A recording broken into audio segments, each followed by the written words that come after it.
Good evening. I'm Kathy Fay, Executive Director of the Boston Early Music Festival, or BEMF, pronounced BEMF. And on behalf of the Board of Directors, staff, and artistic directorial team, we're so glad you're with us for our first ever virtual CD release party.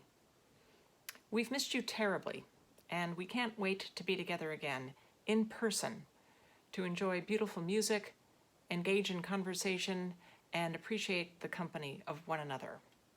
Tonight, however, we celebrate the release of our 11th Baroque opera recording, featuring a chamber opera and other court entertainments from Versailles by Michel Richard de Lalande, available now on the CPO label. Please sit back, relax, perhaps pour yourself a favorite beverage, and allow the extraordinarily talented directors and artists of BEMF to open a window into the miracles and pleasures of mounting our opera productions and making these recordings together.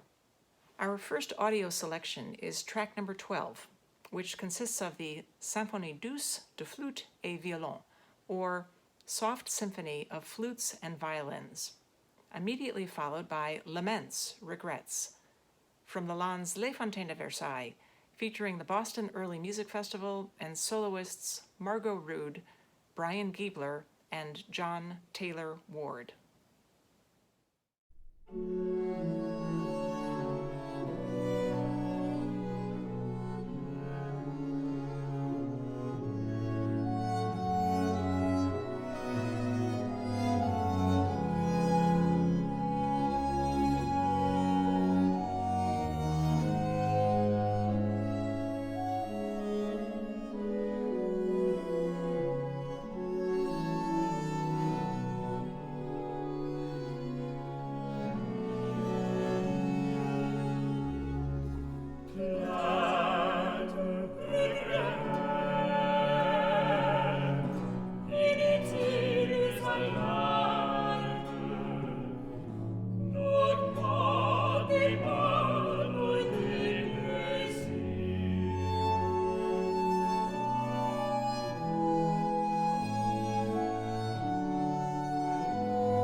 With a goal of capturing the exceptional work of our groundbreaking Baroque opera project, Boston Early Music Festival initiated an effort to record its acclaimed Baroque operas 15 years ago in 2005.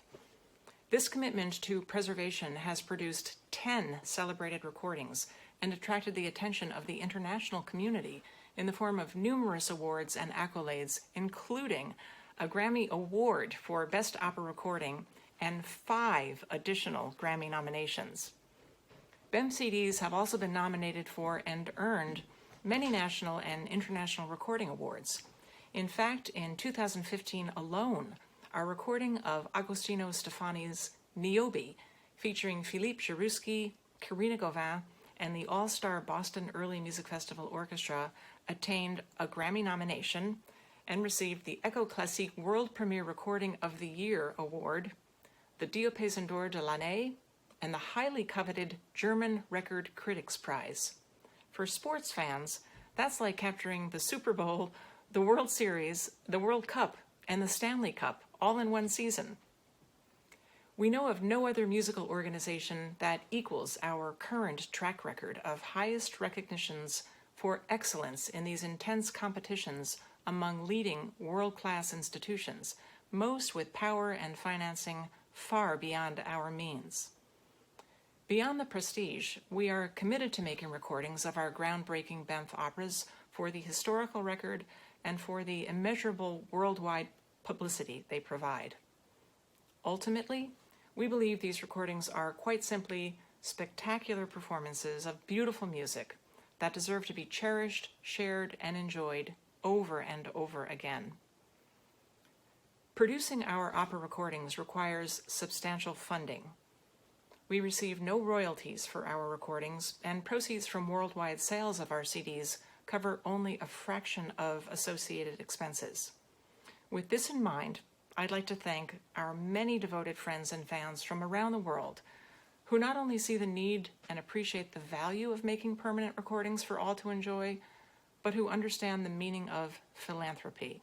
That is, the desire to promote the welfare of others and the love of what it is to be human.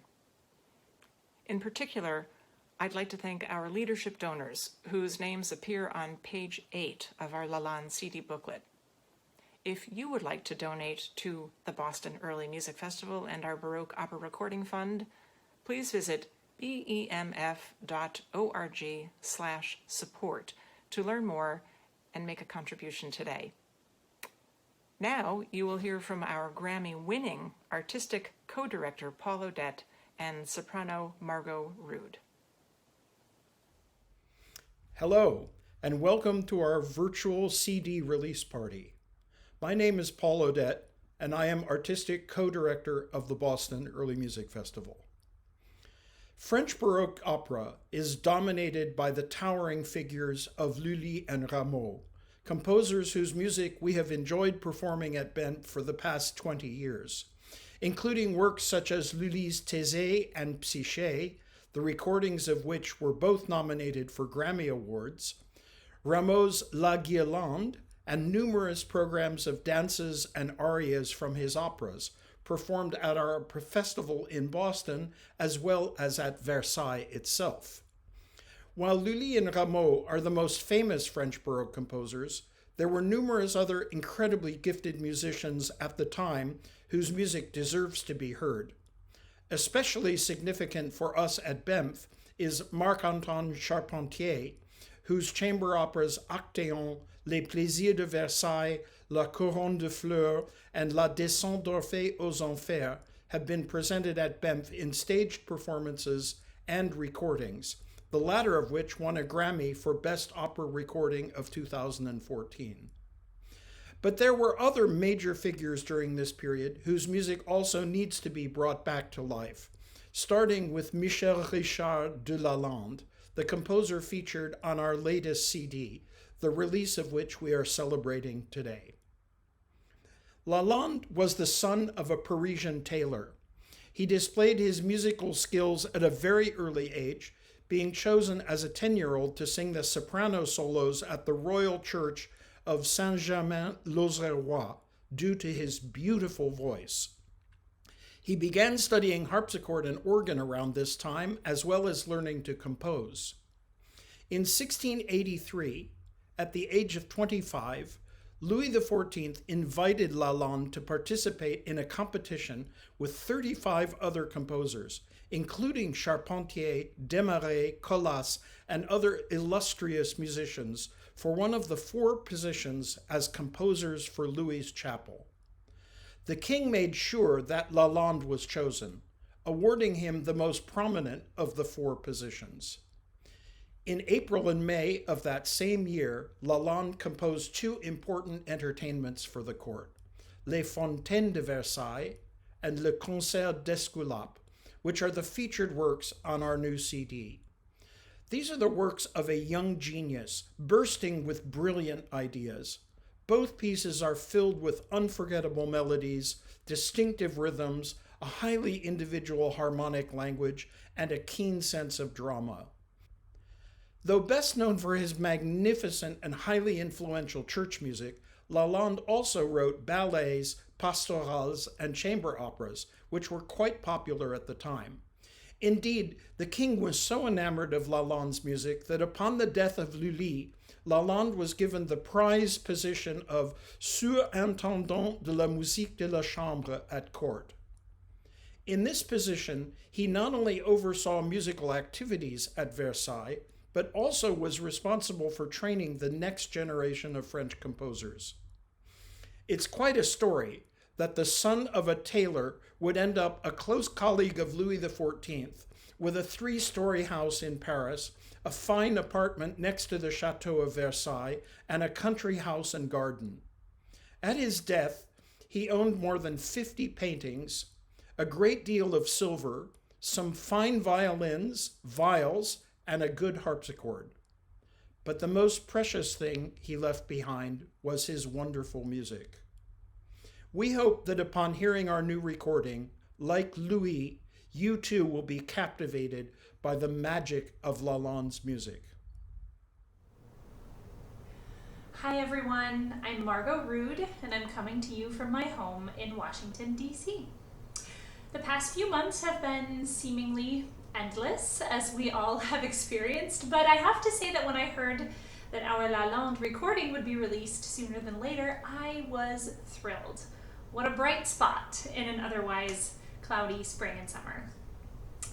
Performing and recording with BEMF remains one of my very, very favorite opportunities in this crazy early music life that I have chosen for myself. And this particular show, Les Fontaines de Versailles, was my very first production with BEMF back in the fall of 2016. So it comes with a certain amount of personal nostalgia as well. I remember feeling very nervous for my very first rehearsal that fall due to how highly regarded BEMF is in the early music community, but I knew how much I loved this music, and I knew how much everyone in the room loved this music, so I felt at ease pretty much as soon as the first rehearsal began, thanks to Gilbert, Paul, and Steve, of course. And when I found out that we would be recording this gem of a piece over in Germany, I felt so lucky to be part of the fun, simply because this music is stunning and everyone should hear it. I actually still catch myself humming the last few bars of the final chorus, which outline the beautiful spray of a fountain. And I can't wait for you to hear what we've recorded for you. Enjoy, and I hope to see you sooner than later. We are pleased to give away 3 copies of our beautiful Lalande CD as part of this special celebration. Enter before the end of the day on Friday, September 25th, 2020 by emailing us at freecd@bemf.org. That's freecd, one word, at bemf.org. Please include your name, address, and telephone number with the subject line Lalande Giveaway. Our next audio selection features soprano Margot Rood and the Boston Early Music Festival Chamber Ensemble. This is from track number 13, Qu'on ne parle plus de tristesse, or Let Us Speak No More of Sadness, from Lalande's Les Fontaines de Versailles. After that, we'll be joined by Grammy-winning artistic co-director Stephen Stubbs and Grammy nominee Jesse Blumberg.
Stephen Stubbs, Artistic Co-Director of the Boston Early Music Festival, or BEMF. I'm delighted to join my BEMF colleagues at this virtual CD release party for our newest CD. Michel Richard de Lalande's Les Fontaines de Versailles and Le Concert d'Esculape. As we have done for all of our previous CD productions, this one was also recorded in Bremen at the Sendesaal with our trusted team of producer Renate Wolter-Seevers and engineer Siegbert Ernst.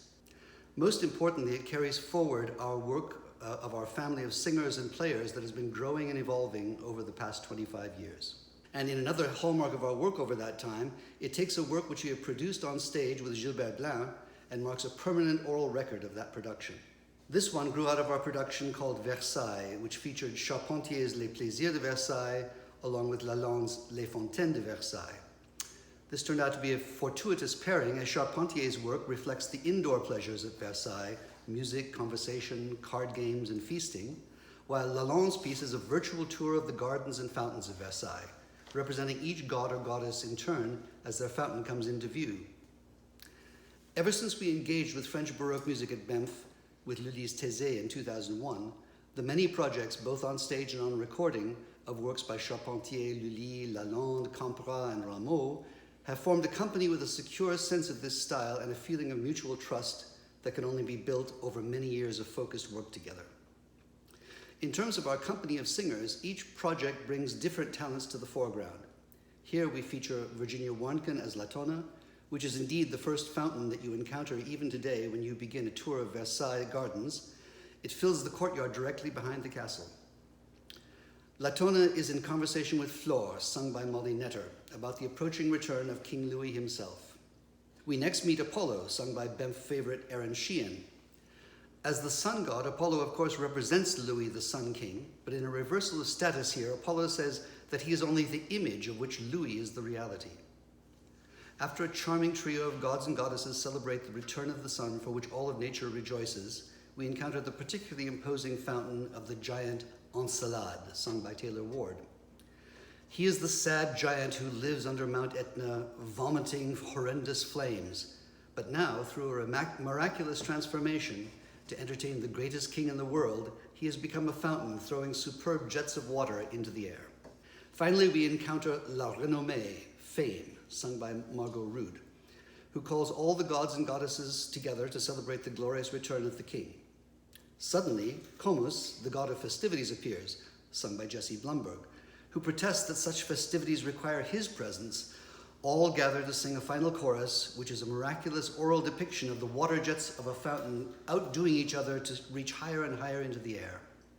To fill out the CD and the picture of Lalande, we included a smaller vocal piece called the Concert d'Esculape, which celebrates the mythic father of medicine, Aesculapius, here embodied by baritone Jesse Blumberg, as well as one of his sublime instrumental pieces, a suite called Grand Pièce. We had such pleasure in the making of this CD, and we hope you will share that pleasure when you hear it. Hi everyone, Jesse Blumberg here. What a pleasure to share in this virtual record release event with all of you. French Baroque opera with BEMF is always a dream, and this one has been a joyfully extended dream indeed. From Gilbert and Melinda's incredible research and staging to Paul and Steve and Robert's meticulous animation of the scores, we as singers get to bathe in a foundation of knowledge for a while and help create something new, no matter how old, and truly beautiful. This Lalande album feels like the culmination of 4 years of hard work, but I know it's much, much longer for the directors, especially Kathy and the wonderful staff. Thanks to them and to the extraordinary board of directors and all of BEMF's donors, we get to live and breathe these scores and wonderful works in their first productions in Salem and Boston, and sometimes travel across the country with them, and sometimes, like we did with this, go to Germany to record them and have them exist in perpetuity so that more and more audiences may hear them. So it's really such a pleasure and honor. Over there in Bremen at the Sendesaal, which has wonderful acoustics, but also one of the best and most well-stocked coffee and snack tables that I've ever experienced. I think that has something to do with BEMF staff, but it's unclear to me whether the the appetite of the artist begets the snack shopping list, or vice versa. But you know how it is backstage sometimes between takes. Anyway, the Sendesaal is a wonderful place to work, and we love working with CPO and Renate, our producer, and Siegbert, the engineer, and all of our hosts there are so wonderful. And the cast, we had such a great time doing this.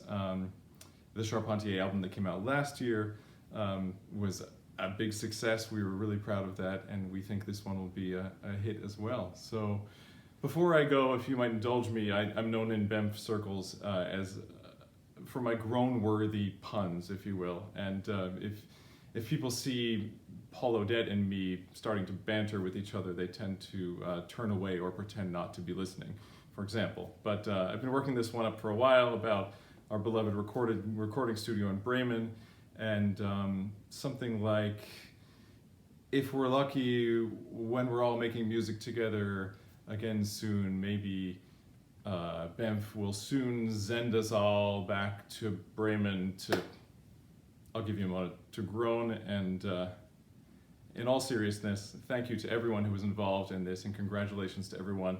3 cheers to BEMF and to this wonderful new album.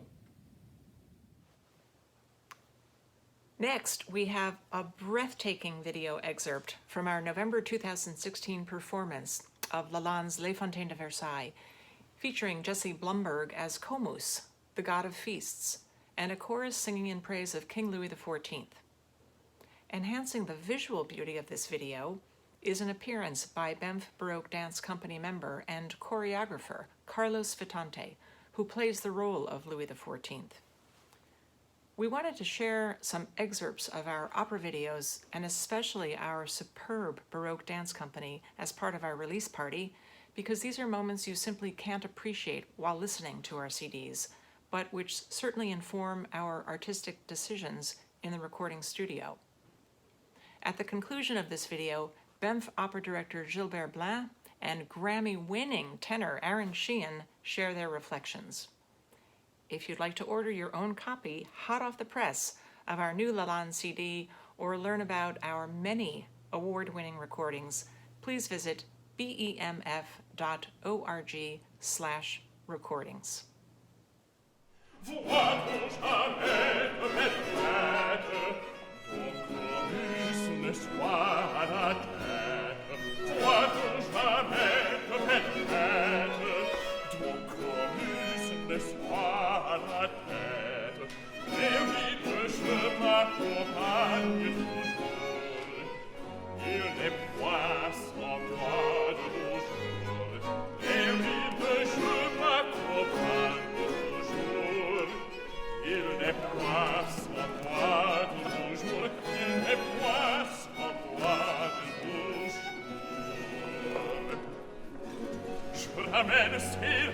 Avec la jeune folle, appelons et sa mère y reviennent encore.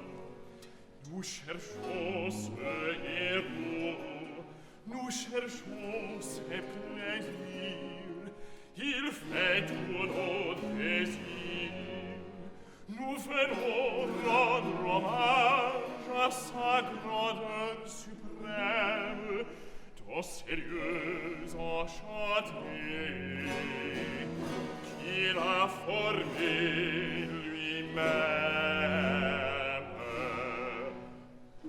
Rendons hommage à sa grandeur suprême, ton sérieux enchanté, qu'il a formé lui-même.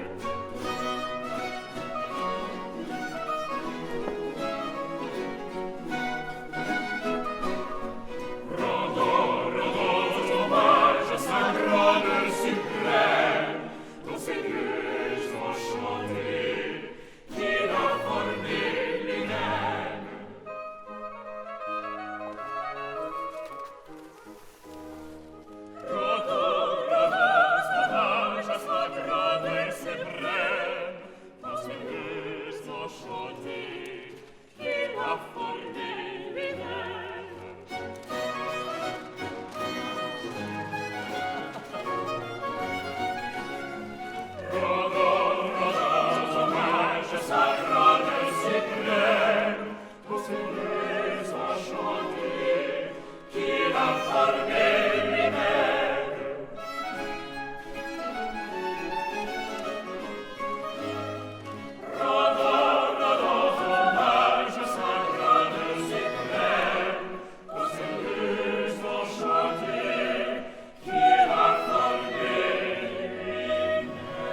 Hello and welcome to the launch of our recording featuring music by Michel Richard de Lalande, one of the major French Baroque composers. I am Gilbert Blin, opera director at the Boston Early Music Festival. My colleagues have been telling you about the music, and I thought you may enjoy some visual elements which have been our references for the Lalande project.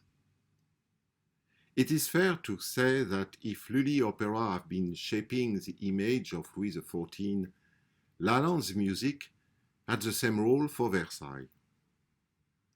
Michel Richard de Lalande is rightly known for his abundant production of religious music for the Chapelle Royale, but Lalande also wrote for the various occasions that court life offered for secular music.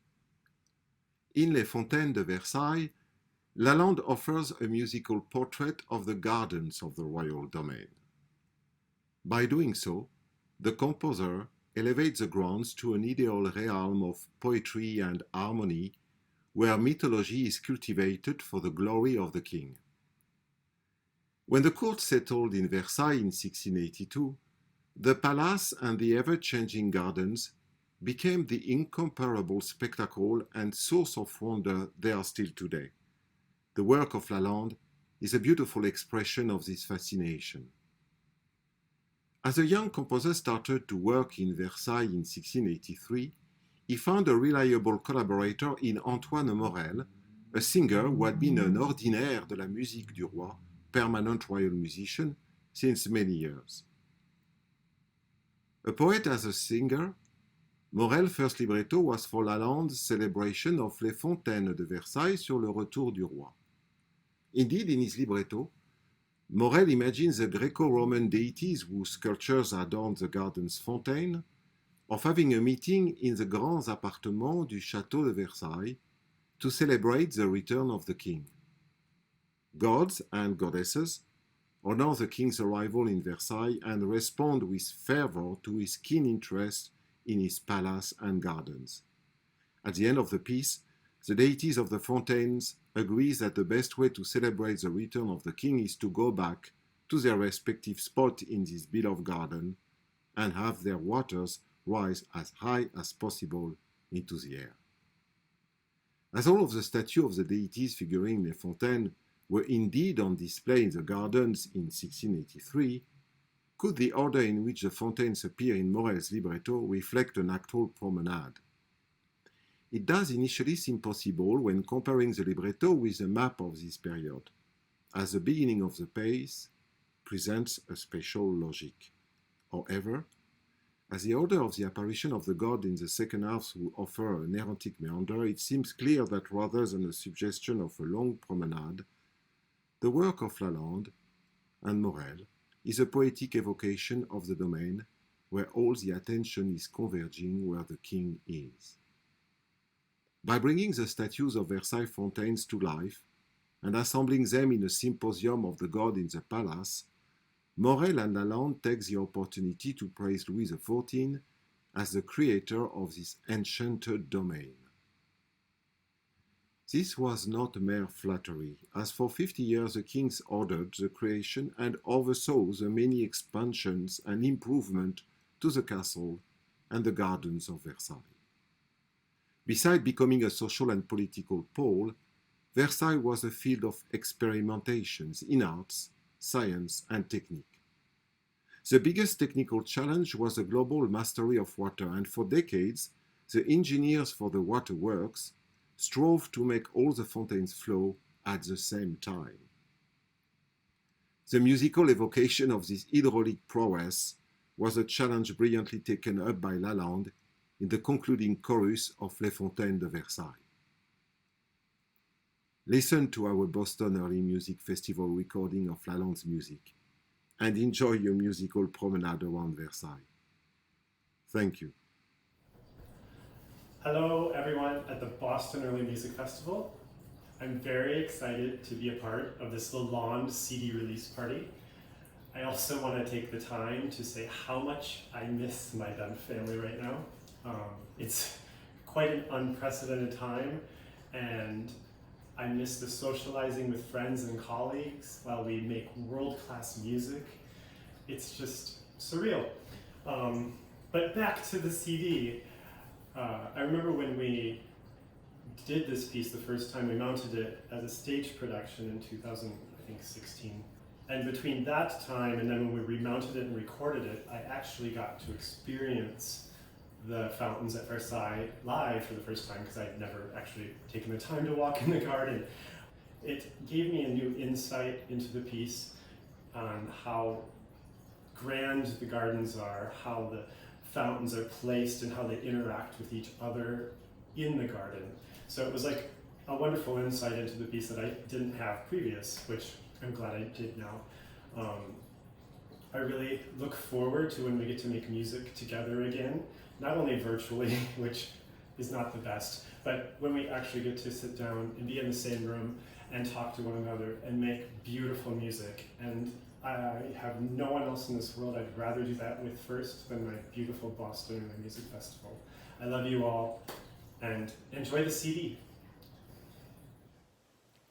Our next audio selection is track number 8, a lovely chaconne from Lalande's Les Fontaines de Versailles, featuring the Boston Early Music Festival Chamber Ensemble.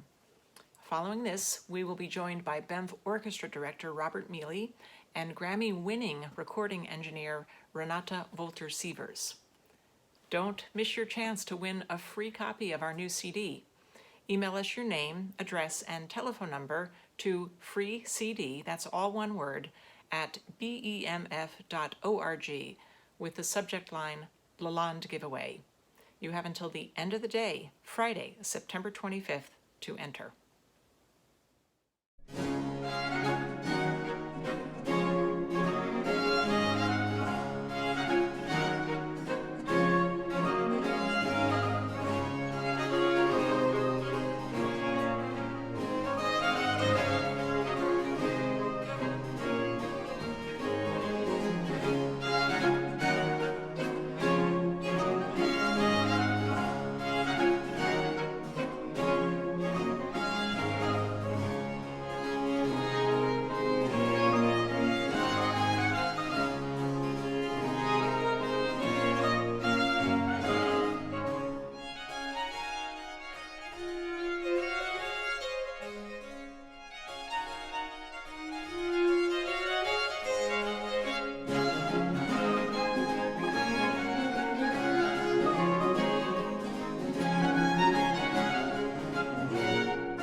Hello, friends.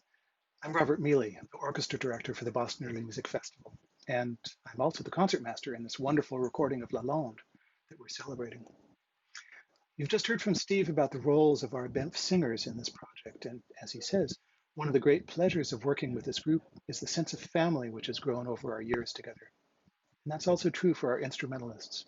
By now, we know each other's playing so intimately that we can keep these subtle connections across a very large stage like Boston's Jordan Hall, even in the midst of all those gorgeous costumes flying oh so close to our music stands. Lalande's entertainments became so popular at court that the king made his instrumental music part of the soundtrack to his day. The wonderful instrumental work on our CD, the Grand Pièce, even appears in some sources with the title Fantasy or Caprice, which the king himself often requested. This is a kind of extended mix that starts with a grand chaconne and then segues through a series of dances before ending with a sparkling gigue. I'd point out especially the eloquent obligato bassoon playing of Dominic Teresi, which is often in duet with the top line. It's a very characteristic feature of this style. Lalande's Fantasy comes from a massive collection of more than 300 instrumental movements, which were put together as Symphonies pour le souper de roi, a sonic tapestry for the elaborate ritual of the royal dinner.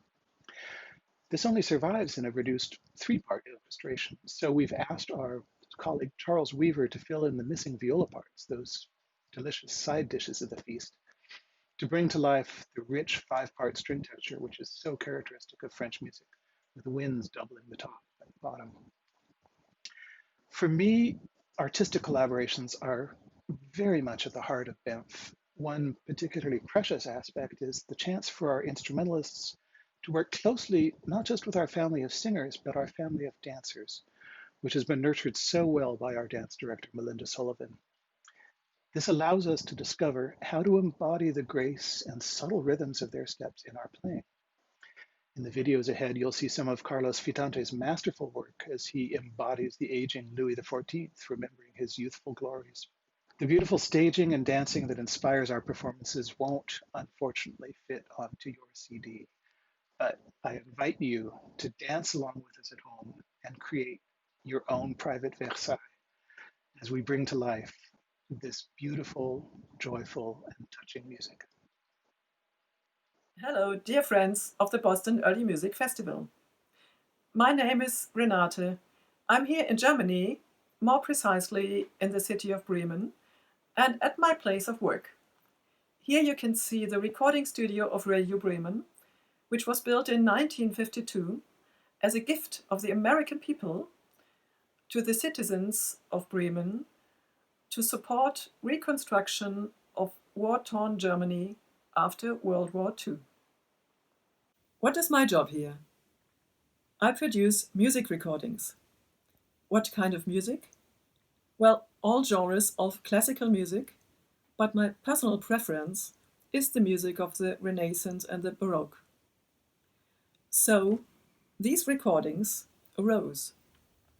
These are all CD productions that Boston Early Music Festival, with its wonderful orchestra and its exquisite vocal soloists, has released since 2004. All these recordings were created in cooperation with Radio Bremen and myself as the recording producer. One of our CDs was awarded a Grammy, and 5 more were Grammy nominated. I should like to stress that our long-standing and regular cooperation has a prominent place in my working life. This great continuity is above all owed to the remarkably professional management of Boston Early Music Festival, right at the front, its Executive Director Kathleen Fay. Today I have the special pleasure of holding our latest CD production in my hands, which has just been sent by the record label CPO. Les Fontaines de Versailles comprises another gamut of French Baroque music, this one composed by Michel Richard de Lalande, who depicts the spectacular fountains of the gardens of Versailles in very entertaining music. Again, as is so often the case, the musical directors of Boston Early Music Festival, Paul Odette and Stephen Stubbs, uncovered a real treasure of the Baroque and converted it into magnificent, enjoyable sound. I congratulate everyone involved in this new CD And I'm very much looking forward to many more future joint projects of Radio Bremen and Boston Early Music Festival. See you!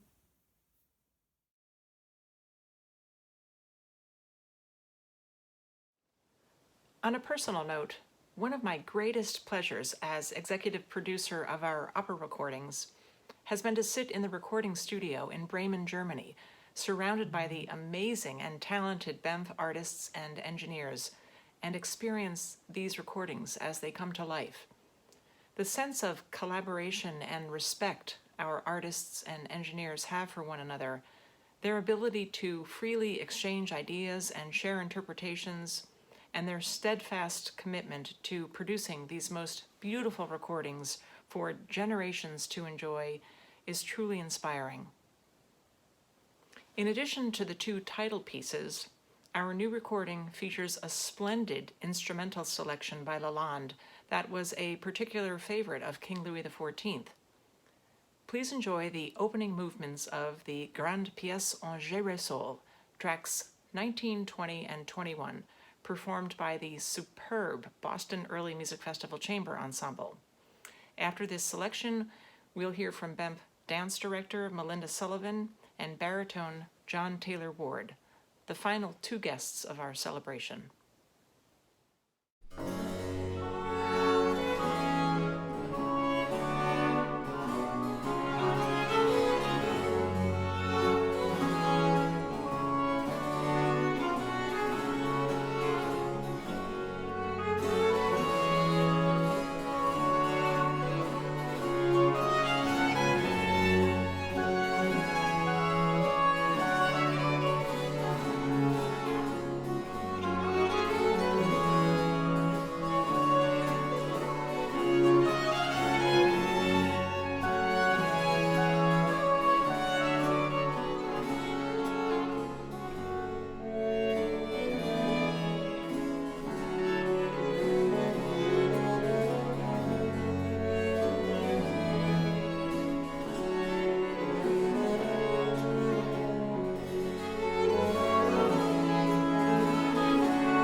Hello, I'm Melinda Sullivan, Dance Director at Boston Early Music Festival, and I'm delighted to see and hear again our Lalande production.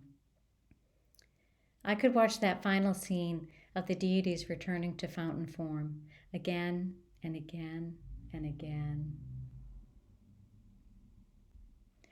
I started my work on the physicality of the production by studying each character's text and music. We also used some beautiful photographs of the fountains, particularly of Ceres, Flore, Latone, and Apollo, as a starting point for affect and stance. We started each day of rehearsal with a movement class to breathe into the body, every part of the body, to find balance and expressivity. The gorgeous cast already understood shading to find depth in the body and in space. So we were able to quickly move into gesture to expand the figure in space. We also practiced being aware of where we were in the space and who was on the opposite side of the space. For a harmonious situation, we looked for symmetry in the space. And for discord, we could find asymmetry in a setting or in the whole space.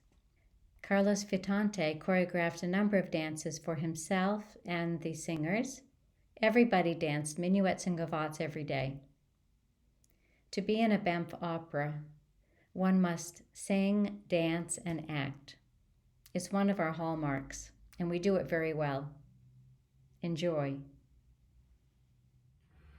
Hello, my name is John Taylor Ward, and I play Encelade in Les Fontaines de Versailles, which is an incredibly harmonious piece. It deals with the harmony between nature, mythology, and human ingenuity that all went into the gardens of Versailles. I had the special pleasure in this piece to provide the one disruptive element as a very angry giant, which was a special pleasure not only musically, but in an amazingly choreographed fight scene with Carlos Fitante. It was very special to come back to this piece after more than a year when we arrived in Bremen to record it. All of the performances seemed to have grown and deepened. It was like when you leave a dish to sit for a while and the flavors develop. Both of these operas are great examples of ensemble pieces where everyone involved gets a chance to shine.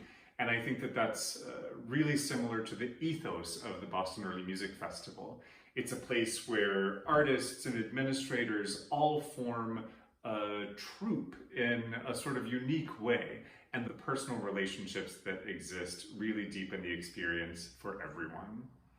So I hope you enjoy this disc as much as we did putting it together. Thanks much.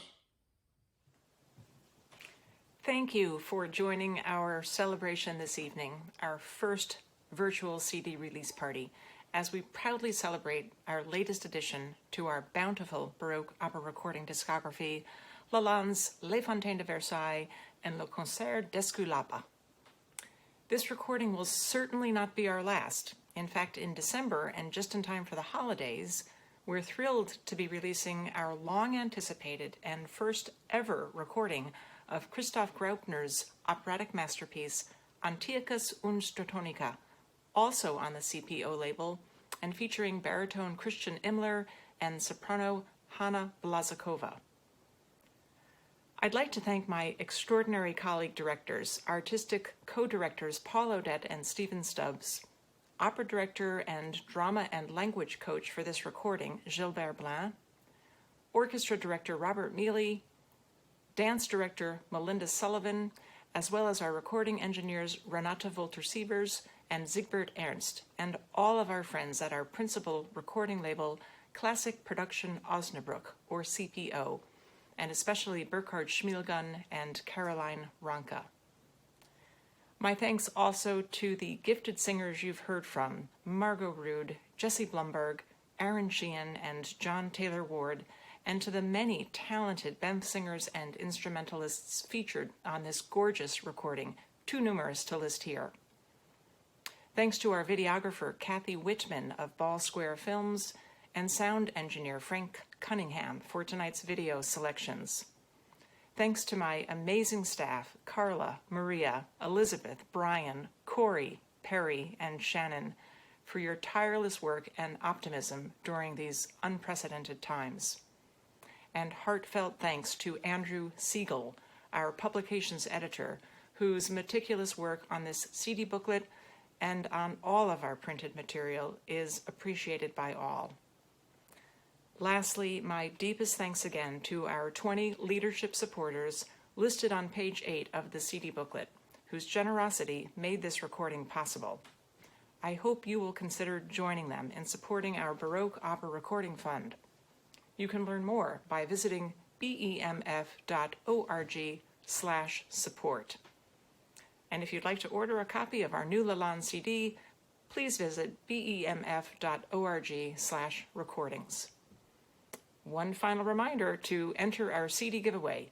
Email us your name, address, and telephone number to freecd, that's all one word, at bemf.org with the subject line Lalande Giveaway. You have until Friday night, September 25th to enter. Our celebration concludes with another video excerpt from our November 2016 performance of Lalande's Les Fontaines de Versailles, featuring the fitting final chorus, Finissons nos concerts. Let us end our songs.